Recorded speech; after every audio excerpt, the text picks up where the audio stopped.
جو ہماری جماعت کی طرف سے بھی کمیٹیز تشکیل دی گئی ہیں، ہمیں امید ہے اور اب یقین تو خیر خدا کو ہے، اللہ کو پتہ ہے، لیکن ہم مثبت سوچ کے ساتھ بیٹھ رہے ہیں۔ امید کرتے ہیں کہ نون لیگ کی جو وفاقی حکومت ہے وہ ان مطالبات کو عوامی پس منظر میں سمجھے گی اور اس پر غور کرے گی اور جلد سے جلد ان مسائل کا حل نکل آئے گا۔ جو آپ کا پہلا سوال تھا میں اس پہ آتی ہوں۔ ایک بھائی آپ نے کہا ملٹری کورٹس، دیکھیں ایک جمہوری کارکن کی حیثیت میں تو اس خوشی کا اظہار نہیں کر سکتی، لیکن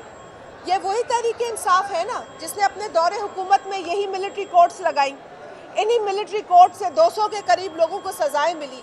اگر یہ اس وقت صحیح تھا تو یہ آج صحیح کیوں نہیں ہے؟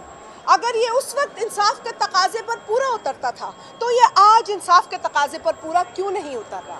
آج اس پر تنقید کیوں ہو رہی ہے؟ میں تو ایک جمہوری کارکن ہوں، میں تو تنقید اس دور میں بھی کر رہی تھی، میری تنقید پر تو آپ نے کان نہیں دھرے، لیکن اگر آج وہی بیج جو آپ نے بوئے آپ کو کاٹنے پڑ رہے ہیں تو آپ کو برے کیوں لگ رہے ہیں؟ قانون کو فیس کریں، وہ بھی تو کسی کتاب کے ذریعے کام کر رہے ہیں نا۔ اس کتاب میں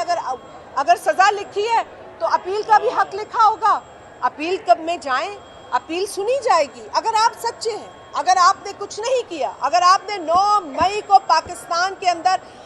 ادھم نہیں مچایا، آپ نے شہداء کے جو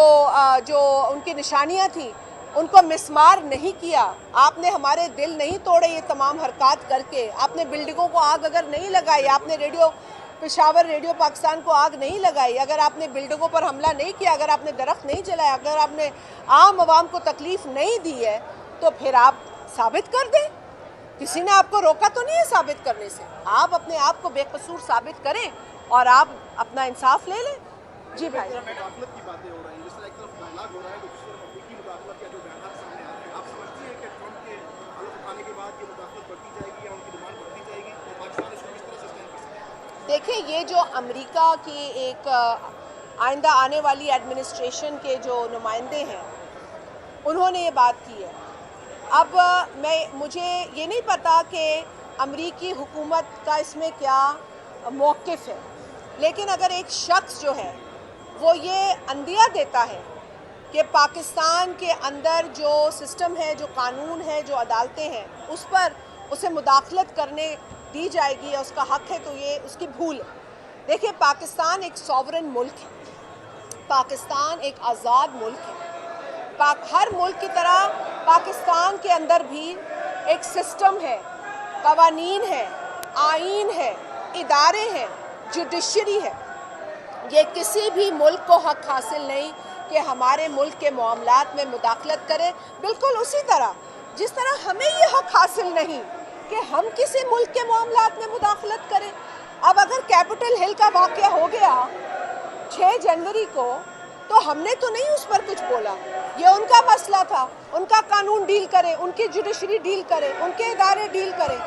یہ حق اس شخص کو کس نے دیا کہ وہ پاکستان کی انڈیپینڈنس، پاکستان کی جو سوورنٹی ہے اس کو اتنا ایزی لیں؟ اور ساتھ ہی ساتھ میں یہ کہوں گی، کیونکہ مجھے بڑا افسوس ہوا، بڑا ہمیں دکھ ہوا کہ ہم امریکہ کو ایک اہم ایلائی کی نظر سے دیکھتے ہیں، ہم عزت کی نظر سے دیکھتے ہیں۔ ہمارے مراسم آج سے نہیں ہے، قائد اعظم محمد علی جناح سے لے کر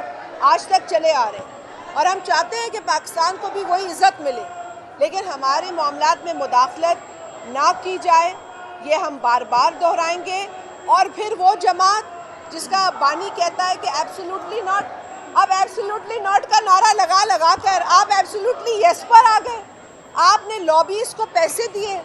آپ نے وہاں پیسے دیے لابیز کو کہ جاؤ پاکستان میں مداخلت کی قرارداد منظور کراؤ۔ جو کانگریس مین پاکستان کے اندر مداخلت کی قرارداد منظور کراتا ہے، آپ ذرا اس کا ریکارڈ تو اٹھا کے دیکھیں، وہ اس وقت کے اسرائیل کی جو